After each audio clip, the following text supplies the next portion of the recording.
Ahora sí, ya está.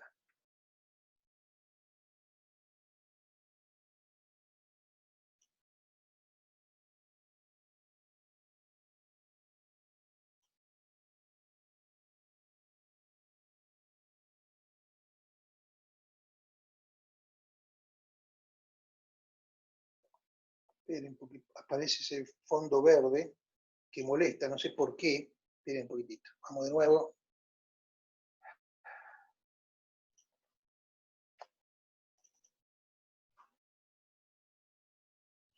Bueno, ahí está. Bueno, entonces, para terminar la clasificación de Pierre-d'Anserot, la forma y el tamaño de la hoja y la textura que tiene esa hoja. O sea, a la hoja que se le pone adentro, al circulito del árbol, por ejemplo, yo lo tengo que tramar, a la hoja sola, la tengo que tramar para indicar la textura que tiene la hoja. Si yo veo una especie esclerófila, de hojas pequeñas y esclerófilas, que es un indicador de condiciones, digamos, de una estación desfavorable bastante importante, bueno, yo le voy a dibujar este rombo adentro del circulito y le voy a poner el tramado, lo voy a pintar de negro, que significaría que la hoja es de tipo esclerófilo. Entonces, la forma de vida, su tamaño, su distribución en el espacio, la periodicidad, la forma de la hoja, el tamaño de la hoja y la textura de la hoja son características que definen la estructura que tienen justamente la vegetación, ¿no es cierto? Puede haber algunas formaciones en donde se alternen, por ejemplo, como les decía hoy, hay algunos árboles cuya periodicidad es son de función semicaduca. Entonces, algunas especies son caducas, otras son perennes, algunas tienen hojas más grandes, otras hojas más pequeñas, en función de si son perennes o caducas, por ejemplo. Cambia también la textura, y en otros casos hay una cierta convergencia que se manifiesta en la mayoría de las especies, que precisamente todas las especies que encontremos van a tener más o menos las mismas características estructurales. Todo va a depender de las condiciones del sistema natural, de las características del sistema natural. Bueno, a ver si tenemos ahora un perfil acá. Oh, ya volvió el... Bueno, miren, este es el perfil. Esto es para una zona del Paraná, son 90 metros, los primeros 90 metros de una transecta. Acá tenemos una regla que indica la altura, en metros, 15 metros de altura, y ahí tenemos las distintas especies arbóreas. Ahí tenemos lianas, estas son lianas. Esa estrellita indica que hay epífitas, se le pone ahí a un costado al árbol donde se lo ha encontrado. El tipo de hoja, hojas pequeñas, hojas más grandes tiene esta especie. El tramado de afuera de la hoja indica la periodicidad y el tramado de adentro de la hoja indica la textura que tiene la hoja. Bueno, y acá acompañado por las hierbas. Acá abajo yo tengo hierbas. El árbol no está solo, está acompañado por las hierbas. Entonces yo fisonómicamente tengo a través de esa simbología determinado justamente la conformación de la transecta. Estos son los primeros 90 metros. Creo que hay una segunda transecta que muestra justamente los 90 metros siguientes. Empieza de 90 aquí a la izquierda hasta los 170, 180 metros. Aparentemente aquí hay un curso de agua. Esto es de la zona del Paraná. Así que fíjense, pánico, un Prionítetos pajonal, ciperáceas también hay acá, solanáceas, Solanum malacocilum deben ser los duraznillos. Bueno, ahí por cada 10 metros le van colocando las dominantes, estas deben ser las dominantes, principalmente cada 10 metros. Bueno, entonces, esa es la aplicación de la simbología de D'Anserot, que se hace con las transectas. Esperen que me está apareciendo ahí un verde, ese verde me va a jorobar si no lo vuelvo a entrar.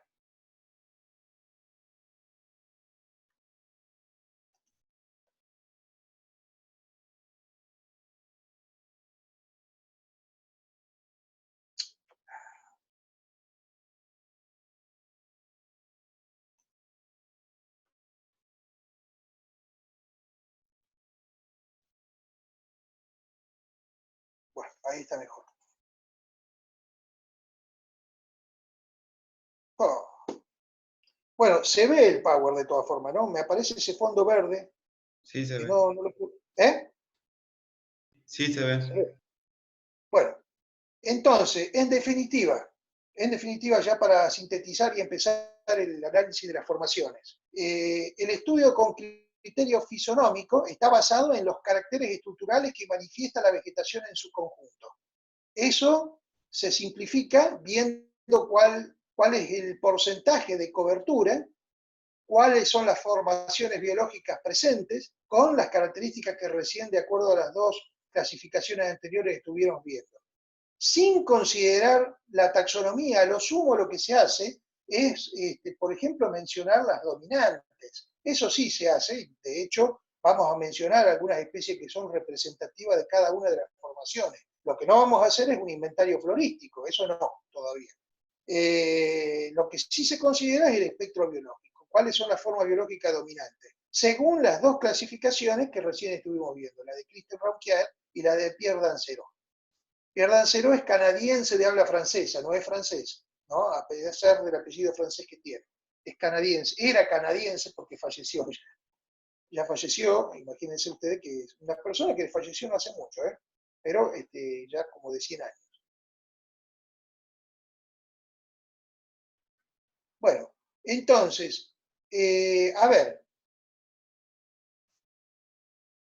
eh, para llegar a la clasificación de las distintas formaciones vegetales, nosotros nos vamos a valer de Strahler. El capítulo 21 de Strahler, después del capítulo 20, que es introductorio, les va a mostrar las distintas formaciones vegetales. Esa clasificación de Strahler está basada en la clasificación de Edward Rubel, este alemán. Yo se las voy a mostrar a la clasificación, no la van a tener que estudiar, pero para que sepan de dónde sale. Lo que hace Strahler es tomar esa clasificación y modificarle algunos nombres, eh, digamos, cambiarle algunas terminologías, pero respetando la clasificación de Rubel Brockman. Brockman es un autor que después, más tarde, le agregó algunas cosas, le modificó algunas cuestiones a la clasificación original de Rubel, por eso que se la conoce como la clasificación de Rubel-Brockman. Previo a esa clasificación, el primero en desarrollar una cartografía vegetal a nivel mundial fue el profesor Schimper, que aquí lo tienen, bien a principios del siglo XX. Si bien ya durante el siglo XIX muchos autores fueron hacedores justamente de estudios biogeográficos en el marco de la ecología, en el marco de las ciencias naturales en general, fue Schimper el primero en hacer una cartografía vegetal. Y Rubel debe haber sido el segundo, porque prácticamente fueron los primeros autores que plasmaron justamente un estudio a nivel internacional, a nivel mundial, de las distintas formaciones vegetales. Por eso que la clasificación de Rubel, si bien hoy ya se utiliza poco, tal como se lo presentaba originalmente, sí muchos autores se valen de esa primera clasificación, que es lo que hizo Strahler, por ejemplo, y es lo que hacen muchos autores también, por otro lado. La clasificación de Rubel, ahí ya aparece como Rubel Brockman, porque yo les dije Brockman es el que le agregó cosas, clasifica las formaciones vegetales en tres grandes grupos. El grupo de las lignosas, o sea, de los bosques, básicamente bosques, formaciones boscosas o formaciones arbustivas también en algunos casos. Todos terminan en ligno, lignosas. Entonces tenemos las formaciones pluvilignosas, que son todos los bosques ecuatoriales y tropicales, las selvas, las formaciones yemilignosas, que son las selvas pero monzónicas, ya con algunas diferencias respecto a los bosques ecuatoriales, ya lo vamos a ver, las aestilignosas, que son los bosques caducifolios de climas templados, aesti significa verano, las laurilignosas, lauri de laurel, por ser una de las especies más representativas de estos bosques, la nuboselva, acá tenemos la nuboselva como un ejemplo de laurilignosa, de formación laurilignosa, formación boscosa del laurel y otras especies que en convergencia adaptativa se parecen bastante al laurel. Bueno, las durilignosas, que son los bosques que tienen hojas duras, endurecidas, esclerófilas, hay ciertos bosques que tienen esas características, y ya las formaciones que terminan en fruticetas, estas ya son arbustivas. las Yemi fruticeta, Aesti fruticeta, Duri fruticeta, los chaparrales, los montes bajos, las sabanas, ¿ven? Esas formaciones que ya suelen ser más de tipo arbustivas. Después tenemos las formaciones, nos salimos de las formaciones lignosas y tenemos las formaciones herbosas, donde predominan ya ampliamente las hierbas, y ahí tenemos las Duri herbosas, las Sempervirente herbosas, las Emersi herbosas, las Ifani herbosas, etcétera, etcétera. Bueno, las sabanas, las formaciones de pradera, siempre verde, las Emersi herbosas son las comunidades de plantas palustres, principalmente pueden ser las ciperáceas, los cirpus, por ejemplo, los juncos, los juncales, pueden ser también los totorales, en fin, muchas plantas que tienen esa particular. Las Ifani herbosas tienen que ver con zonas pantanosas, donde no se descompone la materia orgánica en las formaciones de turberas, por ejemplo. La hidrochariteritaria son los embalsados, los camalotales, son formaciones también de esas características, y después están las sumergidas, las comunidades sumergidas, Ceratophyllum, Myriophyllum, etcétera, etcétera. Myriophyllum no sé, porque este es el lechito de agua, ¿no? Este no es sumergido, bueno, está fuera del agua, bueno. Entonces, esas son las formaciones herbosas. Y después tenemos las formaciones desérticas, las formaciones desertas, están constituidas por plantas xerófilas, yo siempre digo xerófilas y mesófilas, ojo porque hay plantas, las que están en estado de semilla no son xerófilas en sentido estricto, porque funcionan únicamente cuando hay humedad. Entonces, xerófilas son las que tienen adecuaciones para bancarse una sequedad extrema. Bueno, pero acá las toma como constituida por plantas xerófilas, o sea, considera como formaciones desertas a las que están constituidas de plantas xerófilas. Y también hace una clasificación de distintos tipos de desiertos. Los desiertos salinos, los desiertos litorales, litori deserta, las que están en suelos móviles, arenosos, en dunas, en médanos, por ejemplo, que tienen que tener estolones para poder arraigarse a la arena, como pasa con, por ejemplo, el Cynodon dactylon acá en el Albardón que tenemos aquí en el Paraná, por ejemplo, suelo muy móvil, la arena es muy difícil de arraigarse si no se tiene un sistema de estolones, que la planta puede granillar, justamente se arraiga de esa manera. Después tenemos, ¿qué otra más? Las rupi desertan en comunidades rocosas, por ejemplo, aprovechando las diaclasas, y ahí se insertan. Las saxi desertas son comunidades de algas y líquenes. La frigori deserta en la tundra ártica, con toda una vegetación muy particular que se tiene que adecuar a temperaturas bajo cero todo el año. Bueno, esta es la clasificación de Reuben de donde Strahler se basa. Las formaciones van a tener otros nombres, en algunos casos Strahler respetó algunos nombres, pero la mayoría los ha ido cambiando. Reitero, esto se los muestro nomás, no se vayan a creer que se lo van a tener que estudiar todo esto acá, pero para que ustedes sepan de dónde sale lo que vamos a empezar a estudiar ahora.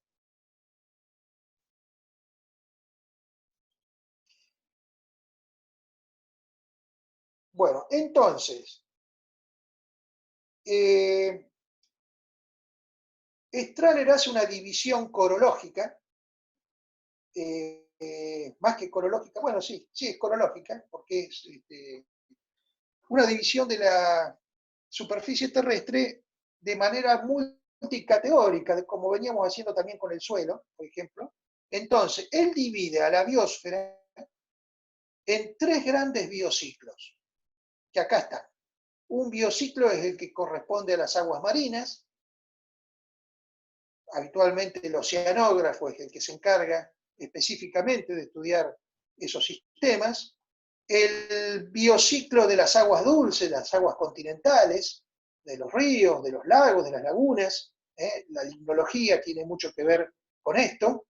Y después está el biociclo terrestre, el biociclo justamente de las tierras, que es donde nosotros vamos a centrar la atención. Principalmente vamos a centrar la atención en los biociclos terrestres, divididos según la fisonomía que presentan las formaciones en cuatro grandes biócoras. O sea, el biociclo terrestre está dividido en cuatro grandes biócoras. La biócora de bosques, formación predominantemente de árboles, de fanerófitas. La sabana, esa es otra biócora, en donde se alterna la hierba con el árbol. La pradera, la biócora de pradera, donde predomina la hierba ya ampliamente, pudiendo haber algunos arbustos, en el caso más que la pradera, la estepa, y es arbustiva muchas veces. Y el desierto, en donde la vegetación aparece muy, muy radiada, muy separada, con una distribución muy desigual, que deja gran parte del suelo sin cubrir. Entonces, atendiendo a la fisonomía, esas son las 4 grandes biócoras con que justamente Strahler divide al biociclo terrestre.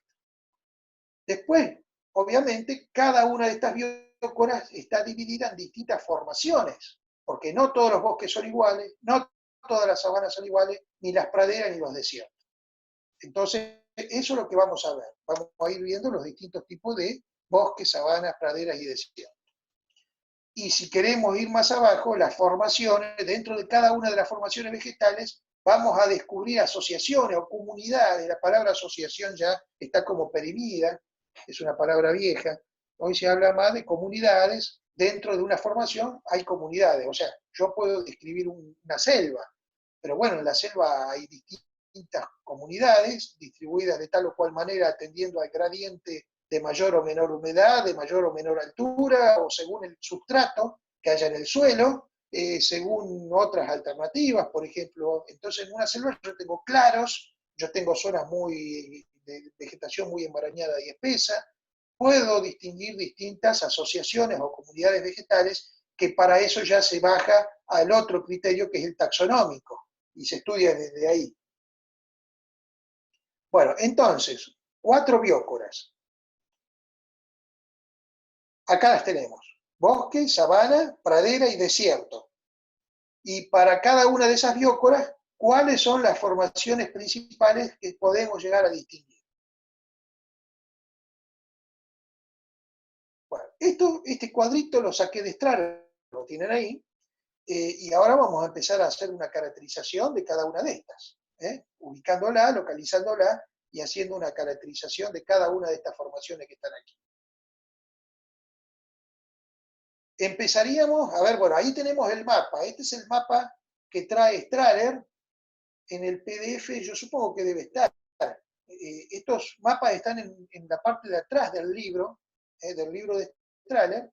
Habitualmente, ¿dónde tengo el libro de Strahler? Bueno, acá tengo el libro de Strahler yo, y en la parte de atrás,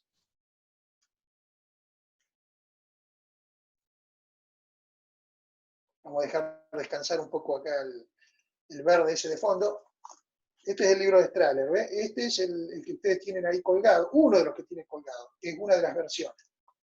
Entonces, atrás ustedes tienen mapas, dice ahí, ya está todo roto el libro de tanto usarlo.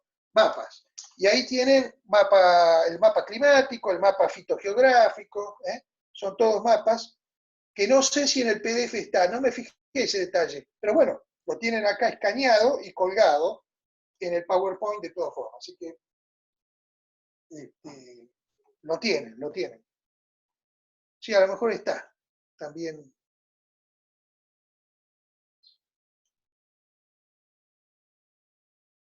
Bueno, ahora sí salió el verde por lo menos. Bueno, entonces, esta es la distribución. La distribución vegetal utiliza colores. En realidad estos no son los colores precisos. Hay una coloración que se utiliza para la cartografía vegetal de UNESCO, que surgió hace unas décadas atrás, ya 2 o 3 décadas, en los 70 o en los 80, que es la que se utiliza internacionalmente. Algo de esa clasificación hay acá, pero no son exactamente los colores que deben ir, porque se tienen que combinar los colores según la temperatura y según la humedad o las precipitaciones. Si se trata de áreas muy lluviosas, por ejemplo, a lo largo de todo el año, va pintado. Y si se trata de áreas contrastadas, con una estación lluviosa y una seca, va rayado. Eso está establecido internacionalmente por UNESCO, que es así. Entonces, acá tenemos la selva diferenciada de la sabana, por ejemplo. Una con estación seca, la otra sin estación seca. Acá en el norte también tenemos este rayado que indica diferencias estacionales. Acá del otro lado no se ve muy bien, acá en el cañado. Y bueno, los otros están todos pintados. Este también está todo pintado. Bueno, tendría que haber otros rayados también, que acá no está del todo completo, digamos, la trama, digamos, de la simbología utilizada por la UNESCO, pero sí hay algo, algunos detalles nada más. Bueno, entonces, este es el mapa.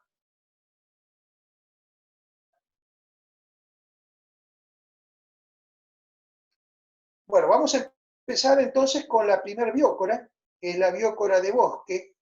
La biócora de bosque. Entonces, en primera instancia, ¿cómo definiríamos un bosque en términos generales? Bueno, un bosque es una formación vegetal constituida por fanerófitas que crecen unas junto a otras y que forman un estrato que cubre de sombra el suelo. Eso es muy importante, el hecho de que las fanerófitas estén todas juntas, de manera que las copas se toquen y generen, digamos, una sombra bastante espesa trasladada hacia el sotobosque, hacia la parte baja del bosque. Caso contrario, si los árboles ya están separados, bueno, muchas veces esa formación ya deja de ser un bosque y pasa a ser, y pasaríamos entonces a la otra biócora que es la sabana, que ya tiene otras particularidades. Entonces, bosque es una formación vegetal constituida por fanerófitas que crecen unos junto a otras y que forman un estrato tan continuo que cubren de sombra el suelo. Y eso implica de que el sustrato del sotobosque se desarrolle menos. La sombra genera de que el sustrato esté restringido a unas pocas especies que lo representan.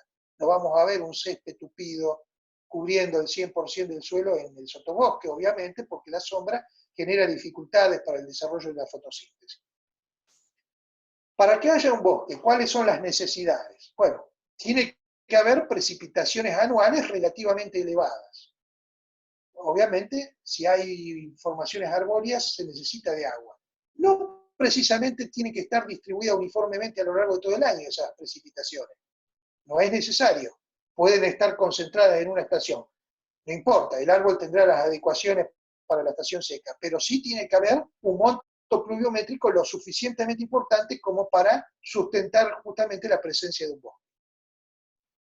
Ahora bien, ¿esos bosques dónde están ubicados? Bueno, abarca toda una gran variedad de regímenes climáticos a tal punto de que en todas las latitudes tenemos bosques. Los tenemos en bajas latitudes, tenemos bosques en latitudes medias y tenemos bosques en latitudes altas también. En síntesis, lo que necesitamos es un balance hídrico, y acá es importante el clima.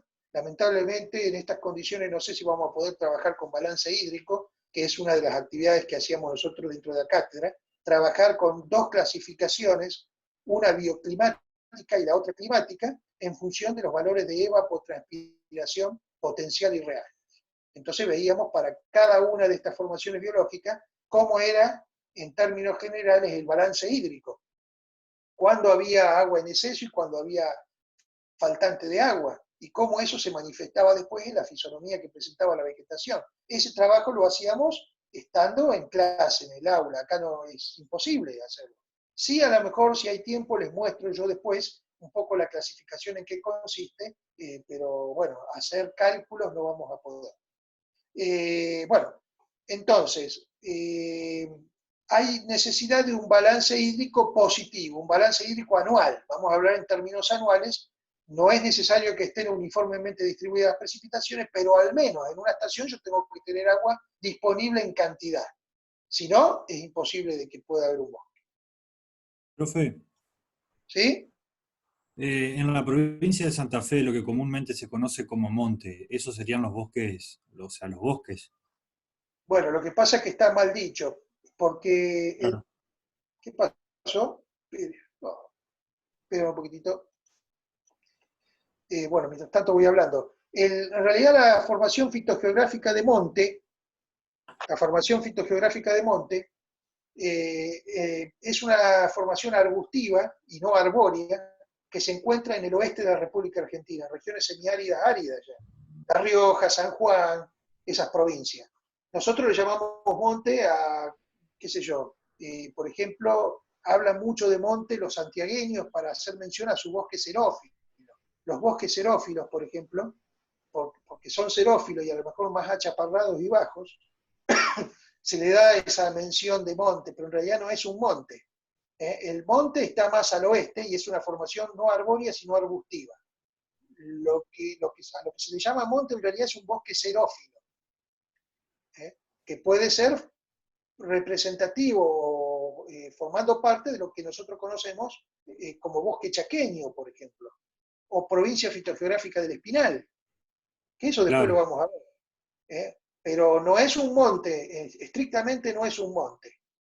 O sea, en la provincia de Santa Fe que abunda, por ejemplo, lo que es el chañar, el algarrobo. Bueno, no, eso es la provincia fitogeográfica del Espinal, donde Bien, predominan esas especies, algunas cactáceas también, los tunales, por ejemplo, los claro, cardales, etcétera, etcétera. Eso es la provincia fitogeográfica del Espinal, un poco diferente al bosque chaqueño, es un chaco empobrecido en realidad. El bosque chaqueño es más exuberante, alberga otras especies, los quebrachales, que ya se pierden en la provincia del Espinal, ya tiene otras características. Pero todo eso es bosque, no es monte. bien, No sé bien. quién utiliza en términos científicos, universitarios, no sé si alguien utiliza la palabra monte. Eso es una terminología regional que la utiliza el lugareño. A veces Claro, habla por de, eso. voy O a ir sea, al eso monte te a quería cazar. preguntar. No, no va a ir al monte a cazar, va a ir al bosque a cazar. Pero bueno, Claro. el monte está más al oeste. Bueno, volvemos otra vez. Estábamos aquí, a ver si no aparece. Bueno, entonces, dentro de esa inmensidad de formaciones que están dentro del bosque, una de ellas es la pluvisilva ecuatorial y tropical. La palabra pluvisilva, pluvilignosa le llamaba Rubel, bueno, ahora le llama pluvisilva, ecuatorial y tropical. La toma como una única unidad, digamos, una única formación, más allá de que hay sutiles diferencias entre una y otra, lo tomamos acá en forma genérica como una única formación. Algunos autores le llaman bosque ombrófilo, umbro significa húmedo, o simplemente selva. La verdadera selva es la ecuatorial y tropical, que tiene una localización intertropical. Acá están los dos trópicos. Está el trópico de Cáncer en el norte y el trópico de Capricornio en el sur, con el Ecuador en el medio. Así que en toda esta región tenemos la cuenca del Amazonas, tenemos acá todo lo que es la costa de Brasil, que más hacia el interior se discontinúa porque tenemos la altura de las serras, de la parte del macizo levantada a manera de sierra, entonces ahí ya por una cuestión de altura, la pluvisilva ecuatorial le deja lugar a una pluvisilva templada, que después ya vamos a ver, con algunas diferencias. A ver, para el turista es todo selva, lo ve y fisonómicamente es todo selva, pero no es igual esta selva desde el punto de vista estructural que la selva que está más alta. Cambian las características estructurales de los árboles, ya no son iguales los árboles, aunque en el conjunto uno ve selva. Es lo mismo que el bosque monzónico, no es igual también. Bueno, del otro lado también tenemos toda la cuenca central de África, aquí en el Congo, Congo belga. Tenemos aquí todo el borde de lo que sería el Golfo de Guinea, todo el sudeste asiático, parte de la India, nada más que el borde del Índico, porque el interior ya tiene una estación seca muy marcada, y aquí el borde oriental de Australia también. Bueno, una ubicación prácticamente intertropical o circuntropical. Está bien determinado porque es una franja que prácticamente está en la zona intertropical. Bueno, ¿qué particularidades tiene esa pluvisilva ecuatorial y tropical? La primera característica que podemos marcar,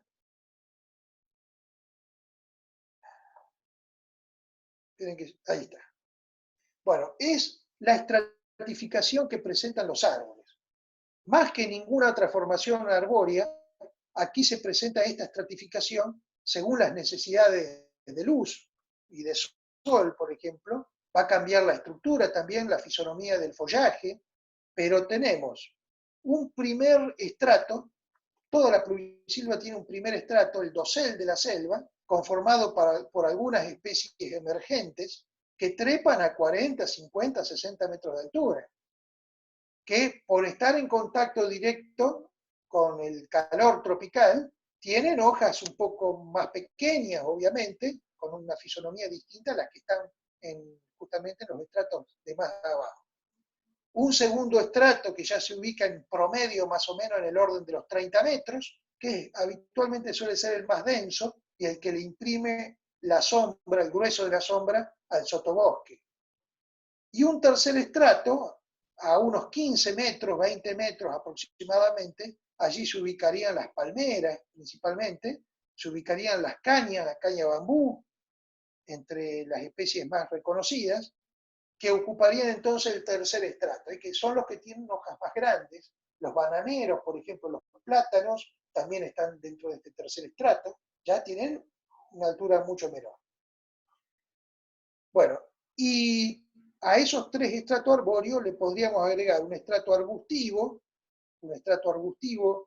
muchas veces renovales de estos árboles que están creciendo, y le podemos agregar algunas hierbas, algunas formaciones del tipo de las semipictófitas, que por la sombra espesa únicamente crecen en algunos claros o en algunos lugares muy puntuales, no están muy desarrollados que digamos.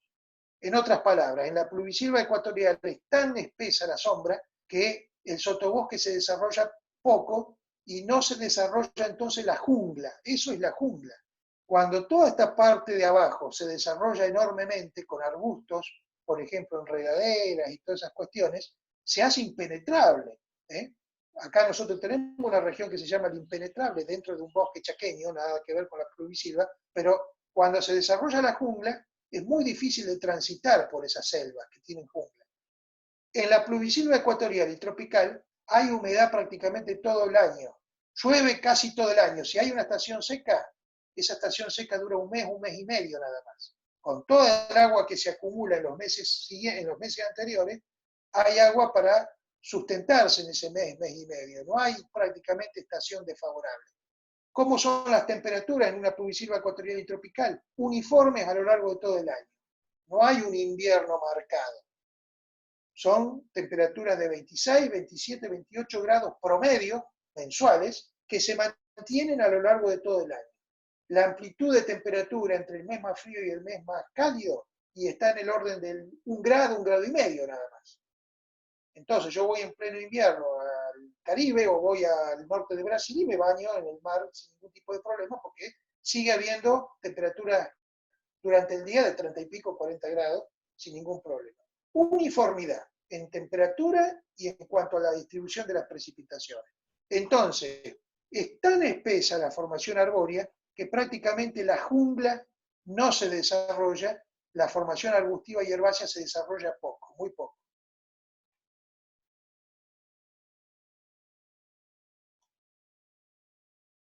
Bueno, esto es el espectro biológico, las fanerófitas están en un porcentaje bastante alto y acompañadas, por supuesto, en una proporción muy baja respecto a la cantidad de fanerófitas presentes, están las terófitas, las criptófitas, las hemicriptófitas, las caméfitas. Acá tenemos una comparación entre una hoja, por ejemplo, de una selva lluviosa tropical respecto a el follaje de otros bosques. Acá tomó como ejemplo una encina. La encina es un árbol característico de la región mediterránea europea. El bosque climático, hoy ya muy venido a menos. Imagínense que en el Mediterráneo europeo hay culturas milenarias. Hace miles de años que está el hombre ya en un territorio muy pequeño, así que prácticamente el encinar quedó únicamente circunscrito a alguna reserva, algún parque, pero la mayor parte de las encinares ya en estado puro no existen, ya fue transformado ese paisaje, pero bueno, acá tenemos la hoja de una encina, la hoja de una haya, en un bosque de hojas caducas, y de un conífera propio de la taiga, allá en Siberia, allá en la región más boreal. Entonces, esta tiene, fíjense, por ejemplo, un ápice que termina casi en punta, a manera de gotero, por el excedente de humedad que tienen que ir prácticamente sacándose de encima. Entonces, una de las particularidades muchas veces de las hojas, del follaje, que caracteriza la pluvisilva ecuatorial, es la presencia de esas hojas, de esos folios, que tienen su ápice terminado prácticamente en una punta aguda, justamente que cumple la función de gotero para el exceso de humedad.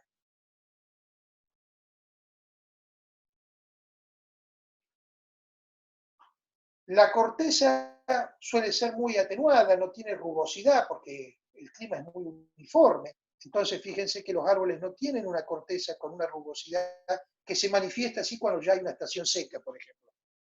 Eso por un lado. Y por otro lado, semejante mole que llegan a 50, 60 metros de altura, están apoyados sobre un suelo El régimen pedogenético que predomina en cualquier pluvisilva ecuatorial y tropical es la ferralitización. Y ya vimos la parte del suelo. Los suelos ferralíticos, cualquier variedad que sea, se caracteriza por tener poco humus, se caracteriza por estar bastante lavado, desbasificado, desilicificado. No tiene mucho para aportarle más que hierro y aluminio, pero las bases, que es justamente lo esencial de la nutrición de las plantas a partir del agua, de la succión del agua, están disueltos en el agua, y el humus no están demasiado presente. Entonces, la pregunta es cómo hacen semejante mole para vivir en un sustrato que mucho no tiene para darle. Bueno, estos árboles se valen en realidad del sotobosque, justamente tienen raíces superficiales, muy poco enterradas. Entonces, esas raíces son superficiales, pero para poder sostener un árbol de 40, 50 metros de altura, lo que sí presentan, y ahí sí hay una cierta convergencia de adaptación en las distintas especies, es la presencia de contrafuertes o raíces aéreas. Fíjense en dónde empiezan las raíces. Empiezan a una altura de 2 metros, 2 metros 50, entonces sirven como si fuera un soporte, se van paulatinamente arqueando, asumiendo la forma horizontal, hasta que llegan a la superficie del suelo y se desparraman justamente en horizontal por el suelo. Entonces, ¿qué tienen en el sotobosque? Tienen la hojarasca aportada por la selva es perenne en su conjunto, nunca la vamos a ver pelada la selva. Pero eso no quiere decir que los árboles realicen una renovación de su follaje con una cierta periodicidad que cambia según qué especie sea. Algunas lo hacen cada 12 meses, otras lo hacen cada 18 meses, otras lo hacen cada 20. Entonces, siempre hay aporte de hojarasca. Lo que pasa es que esa hojarasca rápidamente